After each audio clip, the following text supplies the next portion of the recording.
Please என்னோட channel பேர் art back. நான் ஒரு துளிப் ஃப்ளவர் வரைகிற கடை. நான் ஒரு குட்டி கதை சொல்கிறேன். ஒரு ஜோடி காக்கா இது மரத்தில் கூடு கட்டி வாழ்ந்துச்சு. அதுக்குன்னா பூன்னா ரொம்ப பிடிக்குமாம். அதனால் அந்த இது கீழே வந்து பூ அந்த பூ நல்லா இருக்குன்ட்டு அந்த தோட்டக்காரை என்ன செய்வா, நம்ம பாப்பாவுக்கு பறித்து கொடுக்கலாம் அப்படின்னு அந்த பூவை பார்த்துட்டு இருக்கான். எப்போ மலரும் மலரும் இவன் பார்த்துட்டு இருக்கு. அந்த பூவை பார்த்துட்டு பார்த்துருக்கும்போது இந்த காக்காவுக்கு வந்து பூ மேலாம் அதில் உள்ள தேனீலாம் இருக்கும். அதை சாப்பிட்ணும் ஆசை. அதனால தான் என்ன செய்யுது, அந்த பூவை பார்க்குது. இவர் எப்போ வெளியே போவார் அந்த தோட்டக்காரரு, நம்ம அதை பறிச்சிடலாம் அப்படின்னு ஐடியா பண்ணுது.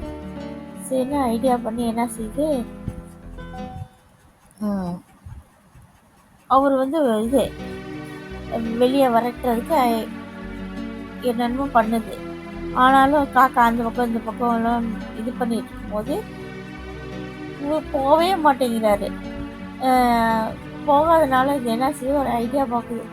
இவருக்காக என்ன செய்யலாம் அப்படின்னு ஐடியா பண்ணி அங்கே ஒரு இது மாரி இருக்குது. அந்த பக்கம் மாமரம் ஒன்று இருக்குது.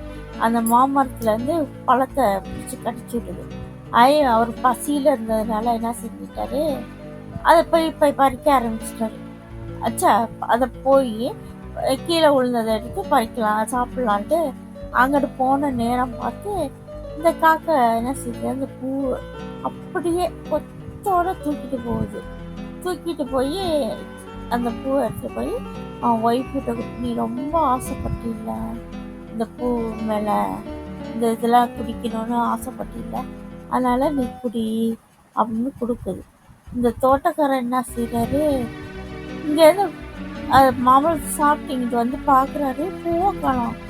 என்ன செய்யணும் அவருக்குன்னு தெரியல. எப்படி போவோம், நான் இப்போ இங்கிட்டு போன இடத்துல எந்த மக்களுமே வரலையே அப்படின்னு யோசிச்சுட்டு இருக்காரு. யோசிக்க அந்த டைமில் அங்கே வந்து இது பூவோட எதில் இருக்குல்ல, ஒன்று மேலேருந்து கீழே விழுவுது. அது அப்புறம் கீழே விழுவுது அப்படின்னு யோசிக்கிறாரு. அப்போதான் தெரியுது மேலே அந்த காக்கா இருக்குல்ல, கூடு கட்டிருக்குல, அங்கே வந்து ஒவ்வொன்றா எதில் விழுந்துக்கிட்டே இருக்கு. இது எப்படி காக்கா போய் பறிக்குமா அப்படின்னு யோசிச்சுட்டு அவர் வந்து சோகத்தில் ஆகிட்டார். தேங்க்யூ. என் இது பார்த்ததுக்கு ரொம்ப நன்றி. இது சப்போர்ட் பண்ணுங்க ப்ளீஸ். தேங்க்யூ.